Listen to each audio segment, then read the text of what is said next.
Thank you very much. So it's a huge pleasure to be here. My name is Steve Willmott. I was priorly the CEO of 3Scale.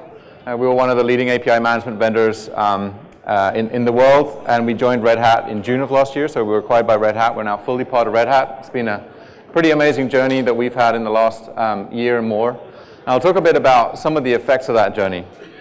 My background is actually pretty technical, so pre-3Scale, I spent a lot of time in the web services world. So we were playing around with XML, really excited about how we connect systems across the globe with XML, built systems on top of Corba orbs, if anyone remembers those, and was frustrated when someone reboots their orb and it no longer works. So there's that whole history of how we produce distributed systems has been a really exciting journey. And one of the things is, I think, in the day-to-day, we always get into the nitty-gritty of making this system work and wanting another feature here and wanting to connect these systems together, and we're all kind of in that.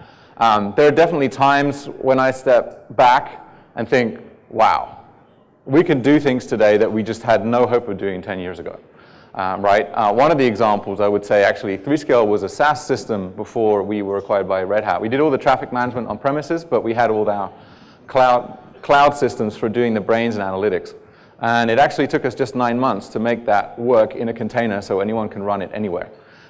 That would have been nearly impossible even 3 or 4 years ago. So I'm actually stunned at what we can do. Just connect to an API and expect it to be there now, whereas a few years ago you wouldn't have even been confident of the network to do that. So that's a pretty big change.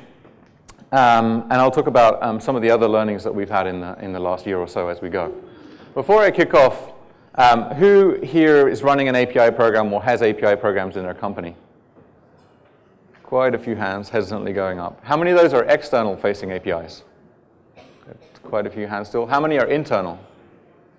See, a pretty good mix. It's at least 50-50. And we find almost all of our customers are starting to do both at some point, right? So if you think of history of APIs, go back maybe 5 years or so, a lot of the visible change was around external APIs. How do I open up a system for my partners to connect to me? How do I have a back-end system for my mobile apps to talk back to me? And that is still there. It's still growing. There's a huge amount of activity around those things.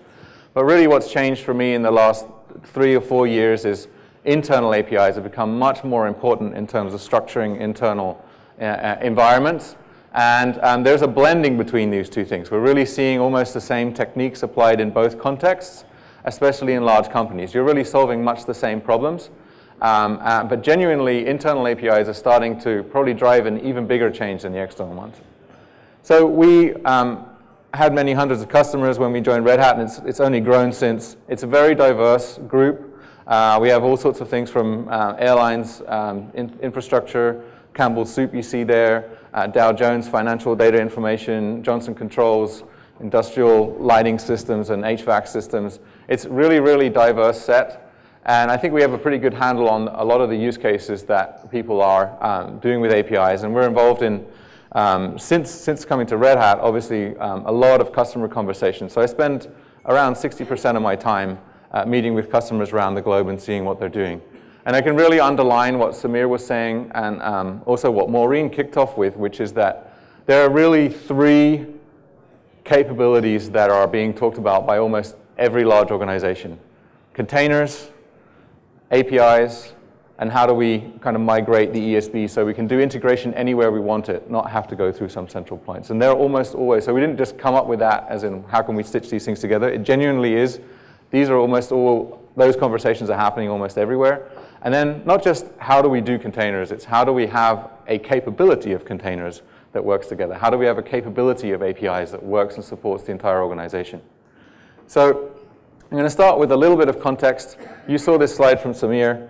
These are the task changes that we see. So often we think that internal IT is kind of disconnected from external IT, but I wanted to bring this up again, which is we actually think that one of the biggest challenges that's happening is that if you go back enough years, the in-house systems, the back office systems, they were mostly disconnected from what you would call the digital initiatives that were out there. Hey, we have a website now. Hey, we have a mobile app now. There was a disconnect between those two things. I think the speed of business has driven those two things together enormously over the last couple of years. You actually can't build an external customer-facing system without essentially wiring it all the way back through your back office systems. because the customer expects up-to-date data. They expect their customer records to be the one that's used in giving them context and so forth. So this merging together of concerns, the stitching together of that external-facing customer pattern with the internal systems is one of the things that's having the biggest effect on IT change.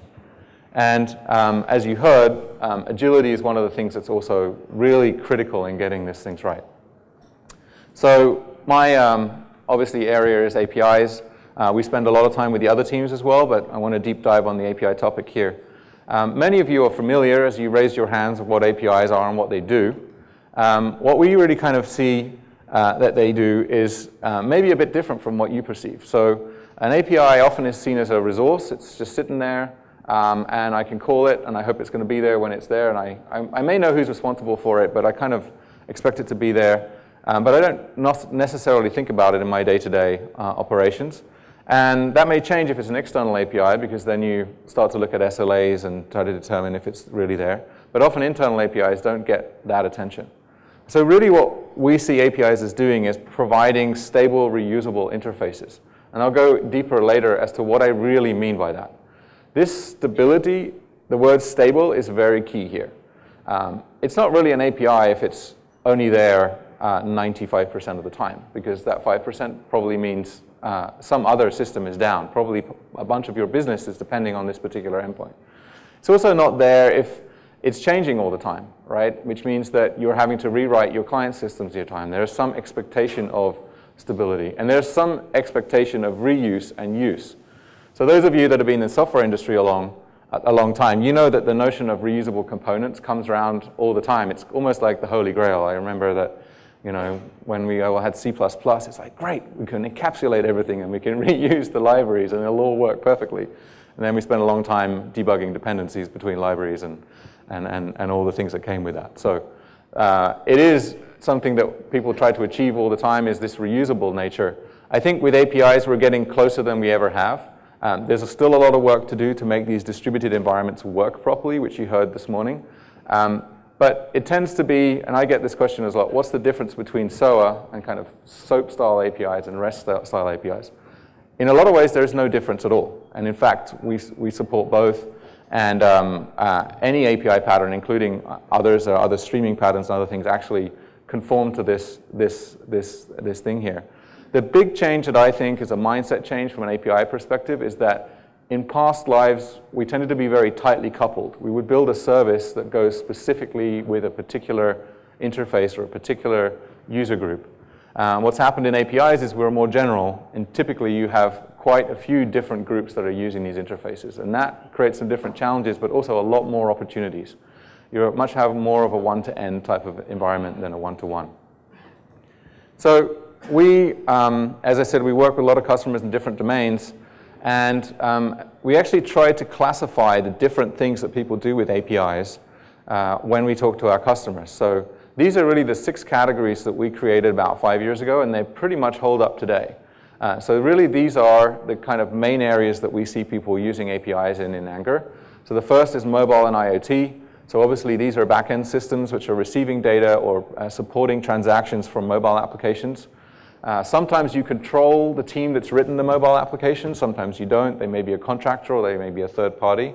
But really, you're providing a backend for some kind of experience that maybe it's also a browser if you're using single-paged apps, but mostly it'd be a mobile device or some kind of small other device. So you see a lot of use cases in here. A lot of our customers are doing this. Customer integration. It's a little bit different. So this often happens if you're a SaaS company, you're some kind of data company. So here your customers that are paying you money, the folks paying you money, are directly integrating with you and getting additional value.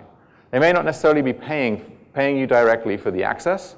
That's another category I'll talk about in a minute. But they're integrated with you for a reason, which is they want to send you more business, or they want deeper access to your systems, or they may want to customize your systems in a way that you're unwilling to do for them. So this kind of ability for a customer to say, I'm all in on your company as a provider, and I'm going to actually do some integration with you, I'm going to have some engineers set things up, is very powerful. It makes you much more of a sticky provider. It brings you closer to your customers and allows them to drive more volume to you. Partner ecosystems, very similar. But it is subtly different. So rather than having your customers integrate with you, normally you have third parties. So these could be folks that do integrations for customers, but often they might be distribution channels. They might be folks that add a particular type of value to your system, so the customer uses two products together. So we see this very commonly, and there are some subtly different needs that you have. And if people want to talk afterwards, we can certainly help with these different cases, figure out which ones you're in and what's most valuable for each. Content and transaction channels, this is mostly media and e-commerce companies that really are trying to produce a publish once, read anywhere type of experience. So that's a very common one. Folks like Discovery TV channel, CNN, those kind of folks have those types of APIs. One of our kind of highest volume customers is actually Express, which is an e-commerce company in the US. They do a lot of volume through their APIs. The fifth category is APIs as a business. So here, probably about 15 to 20% of our customers charge for access to data. And one of the common things I hear very often from customers is like, when they're thinking about APIs, they think of APIs as only this APIs as a business category. I don't want to charge for my data, but I still want APIs. And actually, it turns out that a relatively small percentage of people actually charge. Often these are data companies. So Dow Jones is an example of this. For example, we have a whole bunch of others that do that. And there's basically either annual licenses or bulk licenses, or even, so some people are charging hundreds of thousands of dollars for access. Some people are charging 0.01 cent per transaction, right? So we actually have all of those cases running through our platform. For most businesses, however, I would say unless you specifically sell confidential data or something like that, this probably isn't really the best use of APIs for you. Most of the cases, APIs are adding value in other ways. And especially in this last case, internal agility. So almost every case of these, some of these are more external facing than internal, but there's a blurring between them. But almost always, the API journey actually starts with people doing internal change. So I mentioned Dow Jones before. They really basically did a restructuring of all their internal data assets before they started providing APIs to their customers. And so there's a ripple effect back and forth from internal to external. And you'll see whether an API is internal or external is actually kind of a blurry thing, right? If you look at mobile and your organization actually contains a team that provides the mobile applications themselves, well, you could argue that that's an internal use case because you actually have some back and forth between the back-end team and the front-end team. So here, I actually think that it is kind of important to really figure out where your value is when you're doing APIs. More and more over the last couple of years, I would say that APIs as an internal structuring tool provides you that first bit of visibility as to what your actual products and services and assets internally are before you get kicked off. So I'm going to talk about 3 examples first, and I'll talk about a couple more later. So these actually blur the lines a lot. So Campbell's Soup, one of our customers, they launched a nutrition API, which is an external marketing type of API quite a few years back. It was actually very nice. You could get a lot of data about not just their products, but recipes and ways to combine their recipes. And that allowed them to engage a bunch of partners to create new content around the web and link back to Campbell's Soup products. It got traction, but it wasn't, I wouldn't say it was a standout growth kind of environment.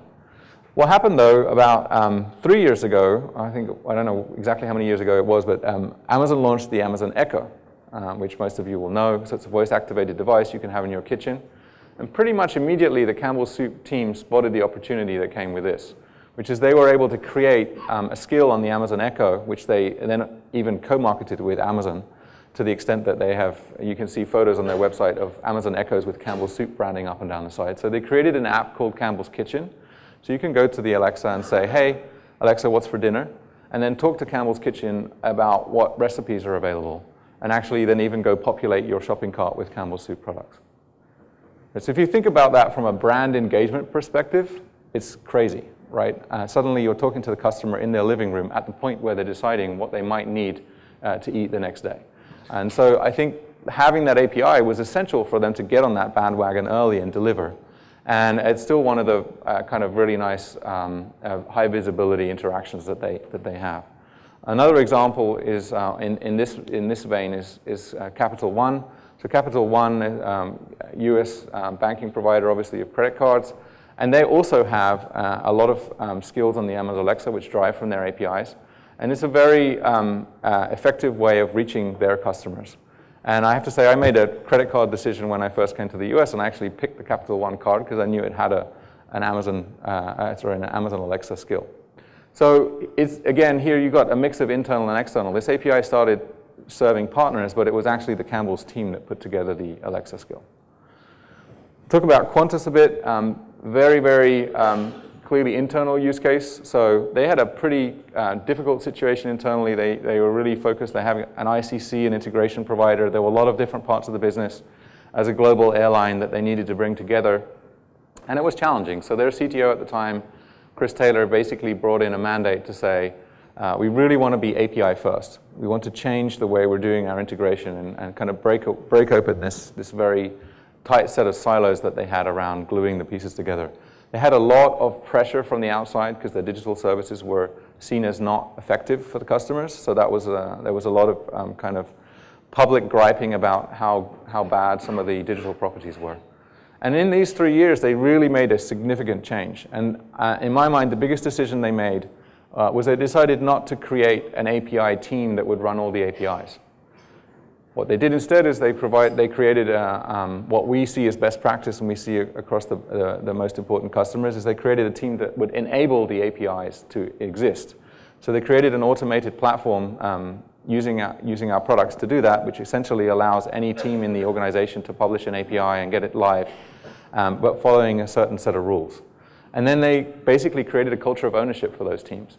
The other effect that it had, they really made their own technical teams a lot happier by doing this. It was a pretty big change.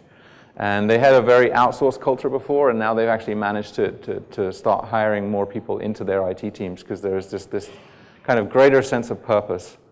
And they also did another thing which is very important, which is they really talked to the owners of those digital properties as the potential customers of these APIs and worked in a pretty dynamic way to create a new internal platform. Last one I'll do is here in this segment is University of Berkeley. So they've had an API program for quite some time.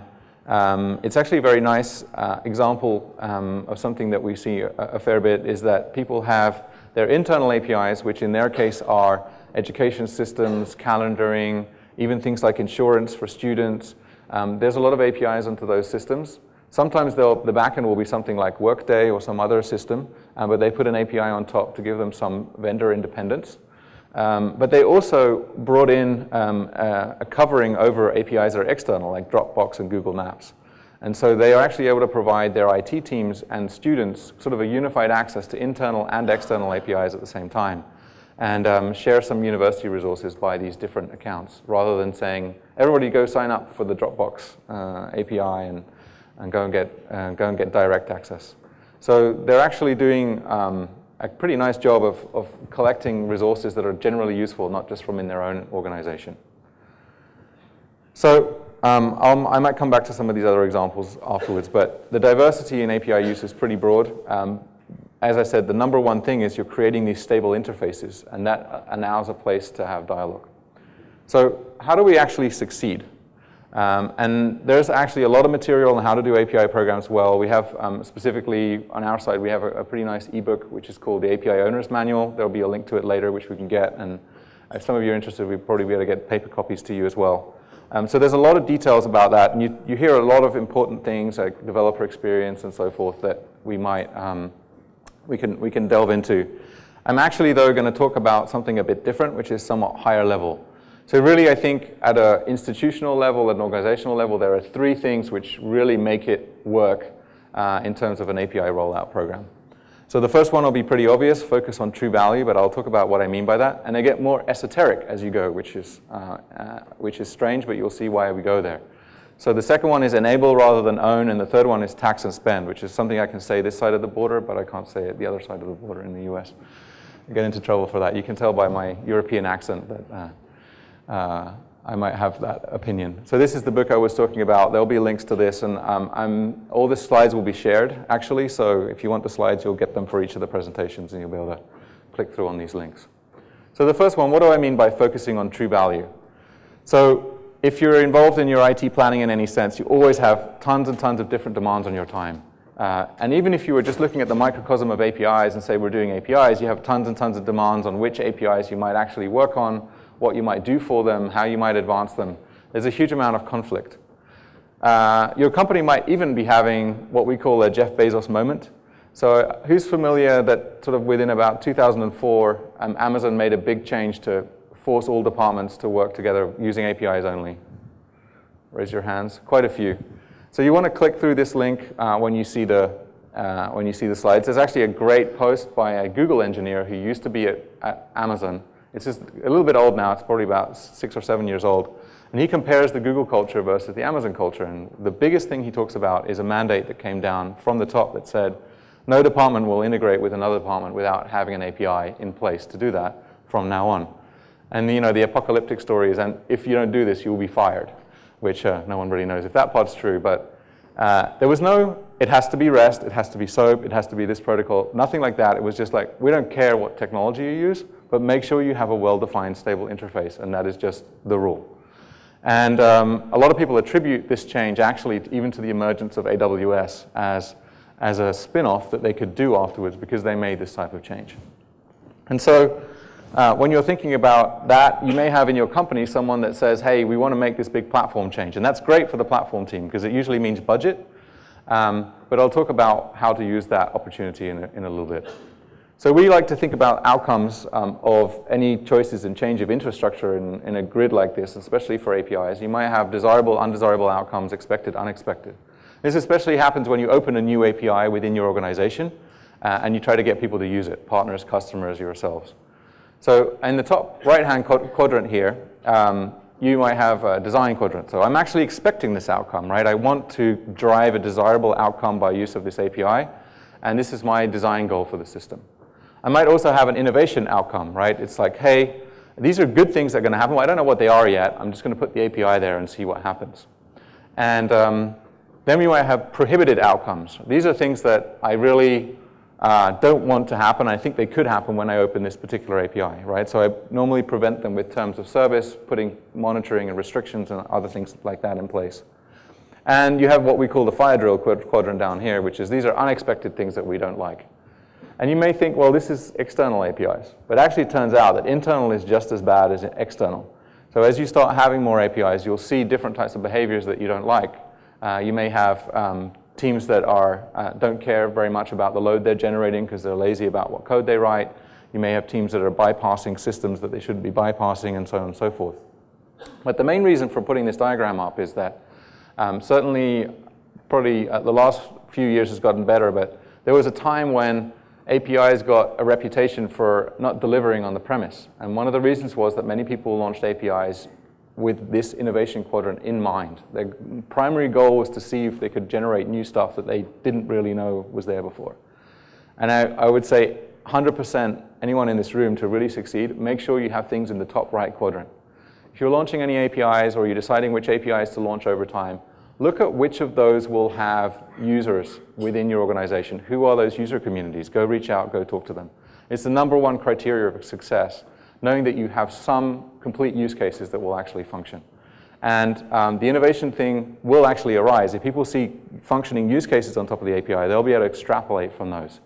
If it's like, here's a bunch of APIs, we'll see what happens, most likely that will end up being a waste of your Jeff Bezos moment budget, right? So it's actually pretty important to have these design goals. It seems obvious, but we've seen this not done this way. We actually had a customer in the retail space that built a pretty extensive API program. A lot of impressive stuff, inventory, images and things like that, but there was no way to transact. So there was actually no way to create a closed loop of actually producing something useful as an outcome of buying something. So I'll talk about this a little bit. So the MAPS Credit Union is a credit union in the US, and they actually made one of these major platform investments.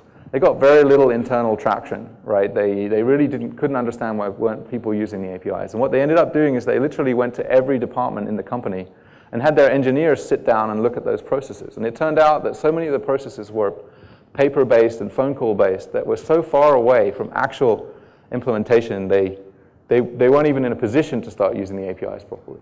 So you might think at that point they give up.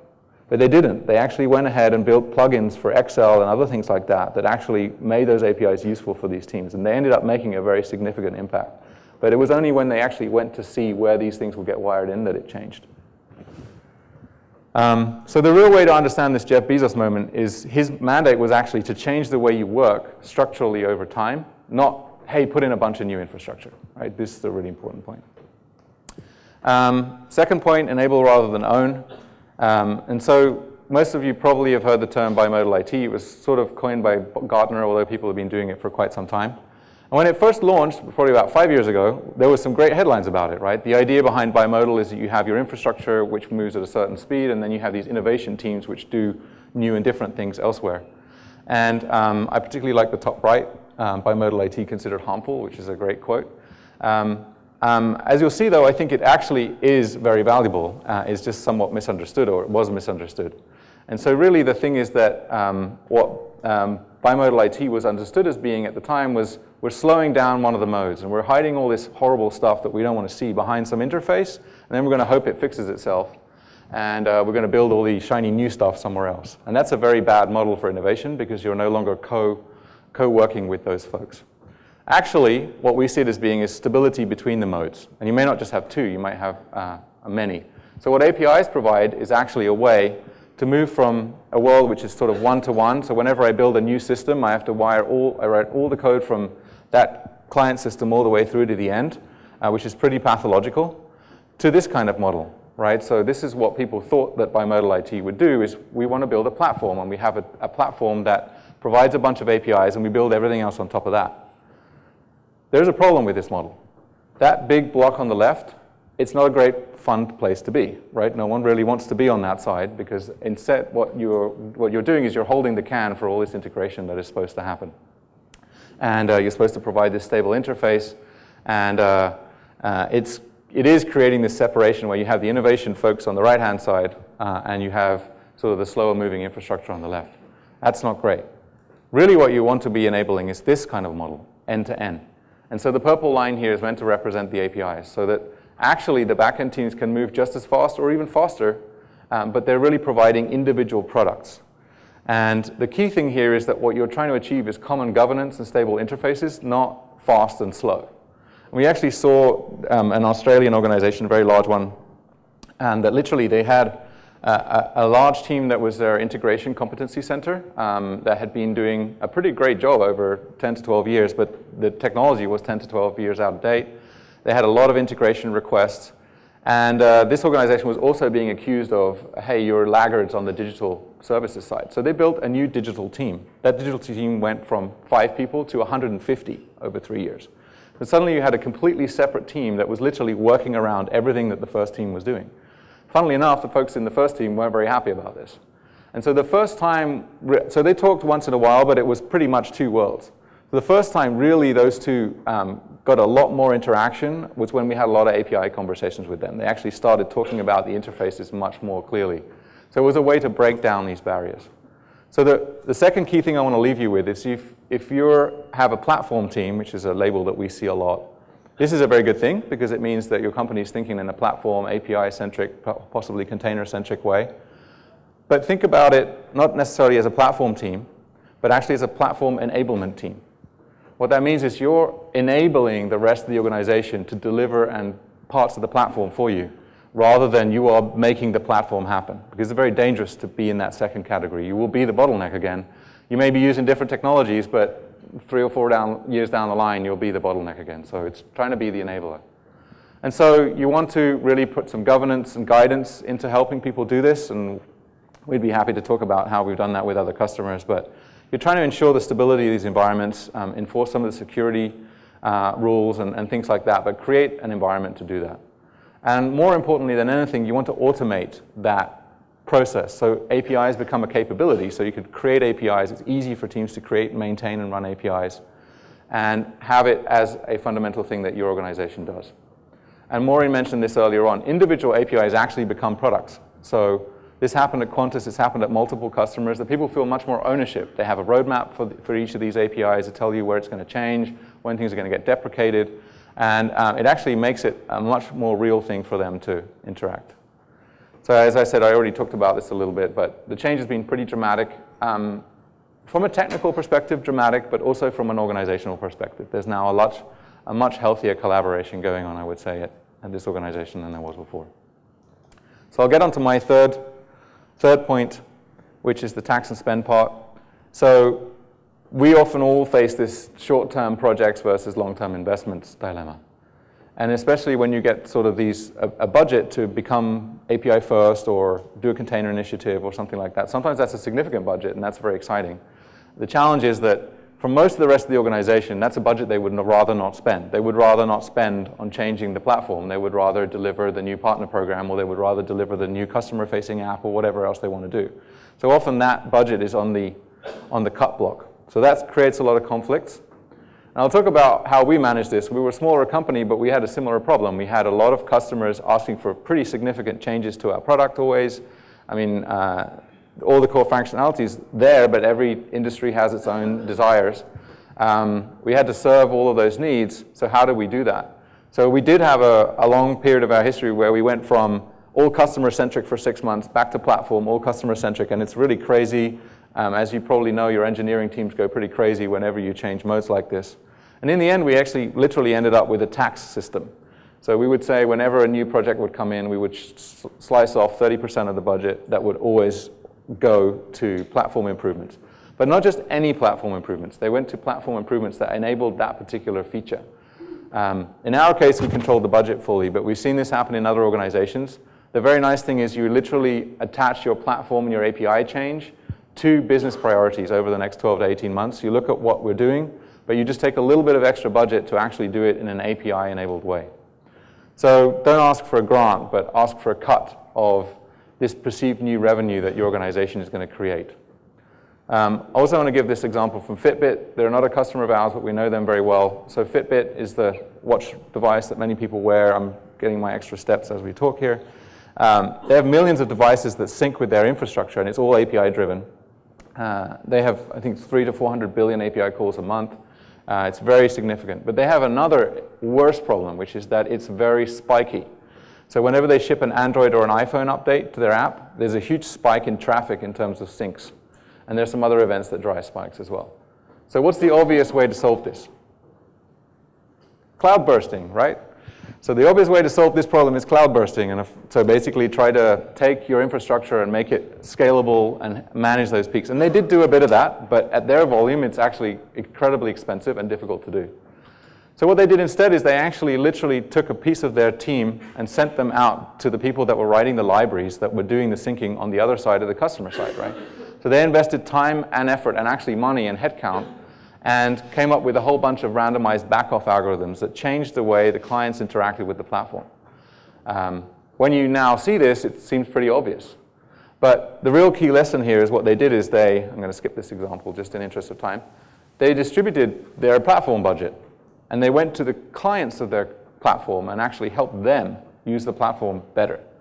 And this is actually a pretty big deal. So rather than spending a ton of time just trying to manage this variance in load, which they did some of, they actually changed the way the load happened. You can't always do this, but it's a really good thing to think about when you're thinking about APIs and the consumers.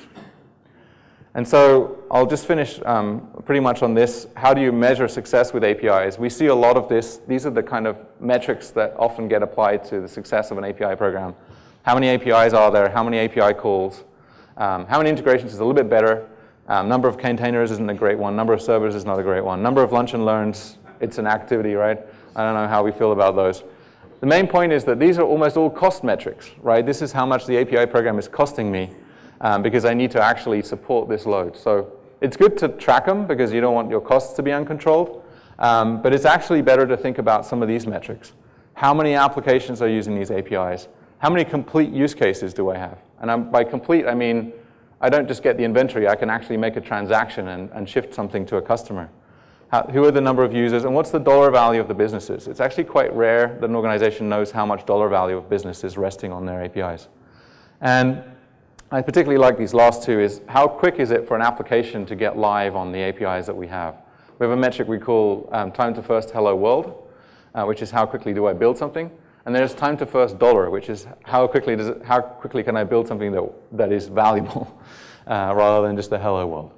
And then there's also how quickly can I move an API out into production, which obviously is tied together with a lot of CI/CD things, container management, and other things, right? But these are much better metrics to think about when you're trying to succeed.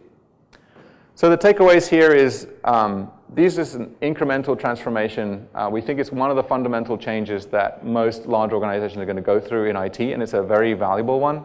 A question was asked earlier on, do we get rid of the ESB? I don't think so. I don't think we typically throw these things away, but it's an evolution. And we're seeing much more of this reach through of external digital experiences into internal systems. And often all sorts of things happen there. Security concerns, huge raises in volume of traffic. There is change. So actually having a bigger tool set of these internal products is pretty important. And it's an organizational capability. So being able to do APIs in a small segment with some real experts is great. But the question is, you really need to look at how do you automate that and how do you teach people to do APIs. And that, again, goes to this enable rather than own. So if you're one team of API experts that has to design every API and then run them, that is a way to replicate current state with a new technology. What you really want to do is help your teams throughout the organization become better API designers themselves. That's a transferable skill that they will value and feel proud of those things. And that last one is, speaks exactly to that, is that these are products rather than just a resource on a server that I hope is there when I go along. So we think it's a very key architectural transformation. We're investing heavily in this and all of the things that, as Red Hat, as we said, and we do it in a pretty unique way with open source. And yeah, we're pretty excited by the things that are happening. And like I said, I still get these wow effects. It's like, wow, I can just write 3 lines of code and I'm done. The things that were not possible 10 years ago. So there are some follow-up links here, but I'll leave it at that. Thank you very much.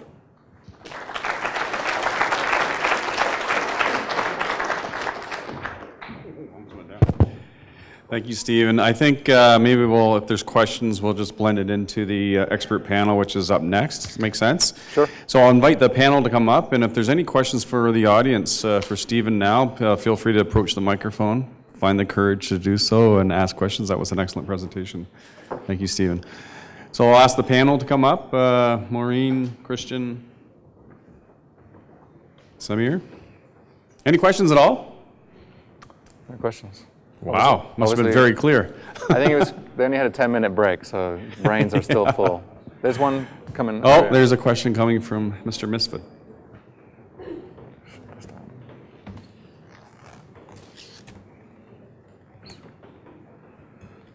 All right. So, yeah, so great presentations, by the way. Metrics is being mentioned a lot in everybody's presentation. It's very important to measure. And so I guess, and there was a slide with good KPIs or good metrics to keep track of how are customers getting these metrics. What have you seen? Are there technologies to automate? Because I can see it being really painful to go and collect data on how work gets done. So any advice in that area? Is there Red Hat capability? I know there's insights that might be able to help you, but anything along those lines I think would be really helpful in having the business discussion on why you need to move forward. Yeah. So there are some metrics which are definitely automated out of the box, right? So how many applications are calling an API, how much volume there are, so there's good metrics said together, but how many people are engaging with the APIs and developer program, how many developers do you have signed up, how many active, those kind of things are available. What we're still really not great at, and I don't think anyone really has great solutions for this, is some of the time-based metrics, like how much time does it take to do something. At Red Hat, definitely working on those things, and it spans multiple products, right? So the OpenShift teams,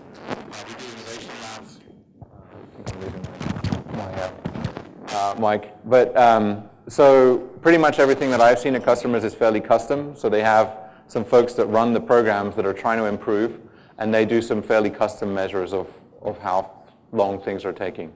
But it's definitely an area where it would be nice to have a lot more out of the box, that's for sure. Sure.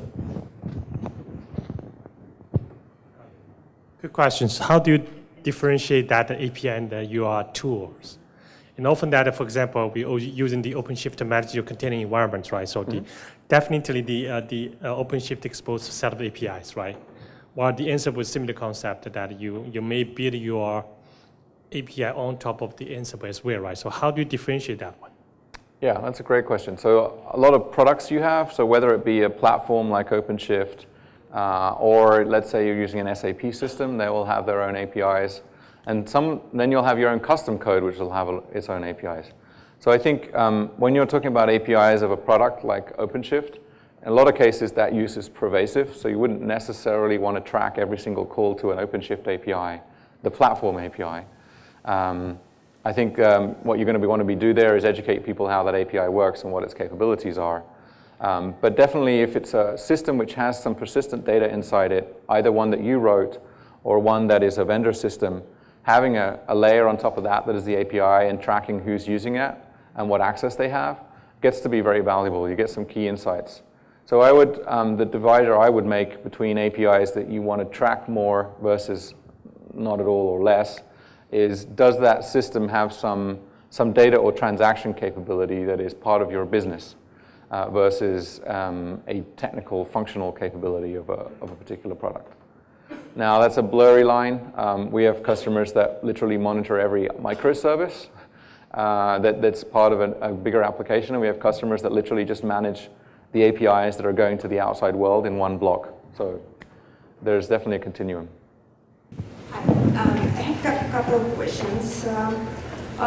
First question is more like, would you give us advice what kind of standards or patterns of APIs, like SOAP versus REST, XML versus JSON, because there are many different standards and patterns. What, in your personal experience, what are the standards you follow?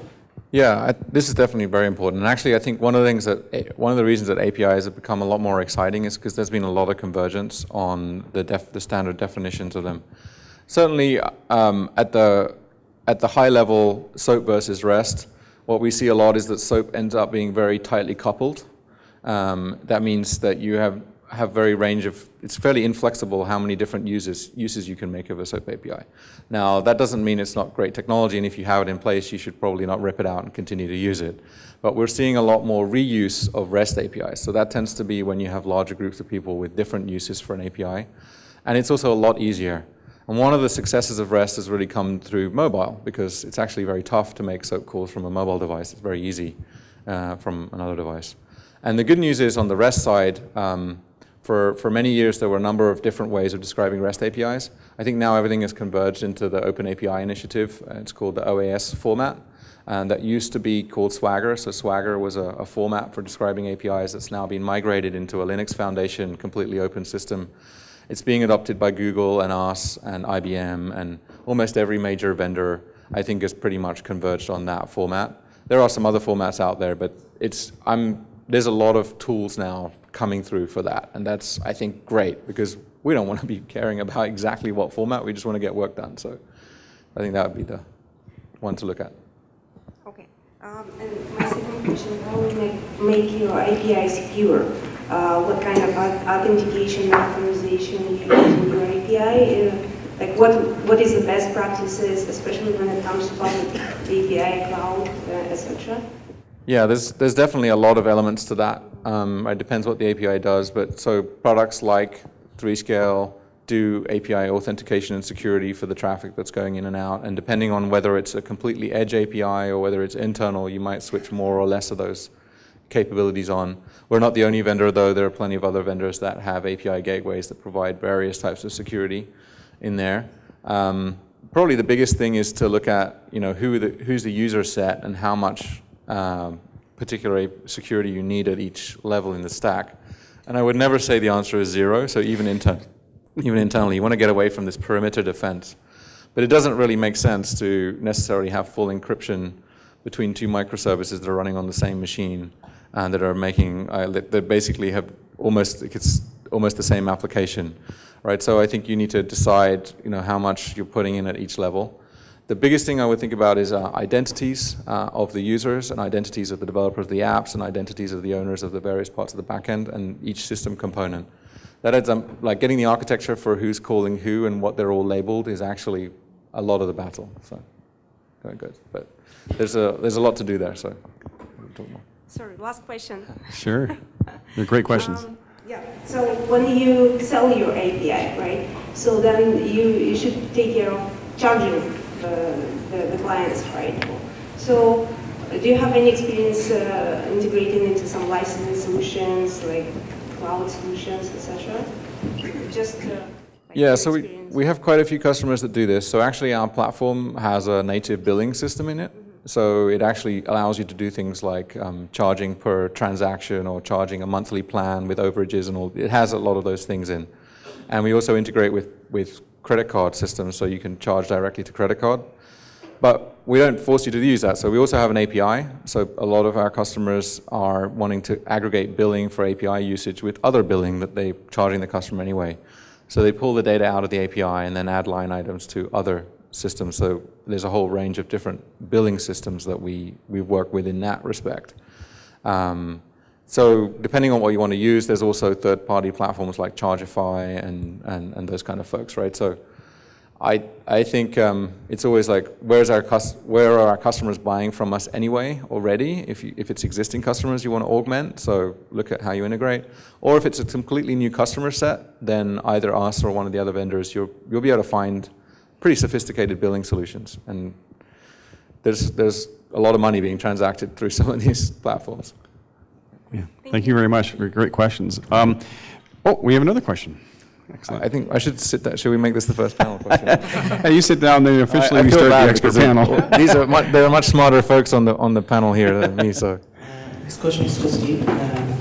So, when you say building API, currently we'll start with, let us say, some of the APIs, but going forward it will increase, and we'll have many APIs. Some might be external, some might be internal, and we'll be developing APIs in different platforms.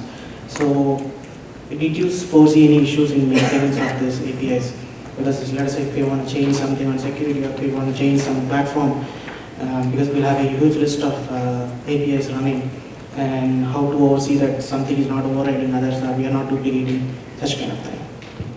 Yeah, this is actually a huge issue. It's like in the UK when I was a kid, there used to be a phrase which is, a puppy is not just for Christmas, it's for life. Right? So the launch of an API is just the beginning. So there's definitely the maintenance of it. So having monitoring in place, knowing who's using which version of the API, having a versioning strategy, those are all very important. Almost every customer we know doesn't have a list of all their APIs actually, even that are available, and often you've got many duplicates. So part of what we try to do is our system will register those APIs. You can actually list them out and have registries of them, which helps, but it doesn't solve the key problem that you still need to maintain. And I think this gets back to product thinking, right? You don't launch a product to your customers and then just switch it off on a Sunday afternoon because you feel you don't want it anymore, right? You actually have to decide whether you're going to invest and have a shutdown or migration strategy if you think that's going to happen. And that sounds like work, but at the end of the day, it's kind of a layer on what work is being done already. We had one customer where literally they had a bunch of APIs that were being called. They had no idea who the customers were. And the only way they could find out was literally to switch the APIs for a couple of hours and see who complained. So I think we've all done that at some point in our career. Knowing who's using them is a good start, but there's plenty of automation around that. And I'll be the first to say that in the industry, there's more work to do on really all that automation. And I think we're all working very hard on it. I think we're pretty ahead of the curve at Red Hat, but there's still more to do. Thank you. There's maybe just one more question while we're talking, Stephen. We talked about using APIs to transact externally and maybe as a source of revenue, et cetera. But as far as APIs and the introduction to internal organizations, like what's been our experience around internal chargeback and costing and sort of figuring out what groups within the enterprise are consuming this particular service, and should we do across line of business chargeback or cross charge based on consumption, things like that. What's been our experience in that? We have organizations doing that. So rather than charging any dollars, they're just keeping track of a notional sort of usage. Yeah. I don't know if any of them have gone to the extent of like, well, you know, if your API isn't getting X amount of traction, we're going to take it away. It's much more just like a general indicator of what's getting usage. I think that will become more important because, I mean, we saw in the presentations this morning, especially for Maureen, right? Costs are a really big factor. And actually figuring out where your costs are sometimes help you go make those costs go away. An API call seems like an insubstantial thing, but if the API call is actually spinning up a VM somewhere, making a decision for an hour and then sending you a result back, that's actually pretty expensive. So some calls can be a lot more expensive than others. So yeah, I think it'll grow. We've seen the beginnings of it.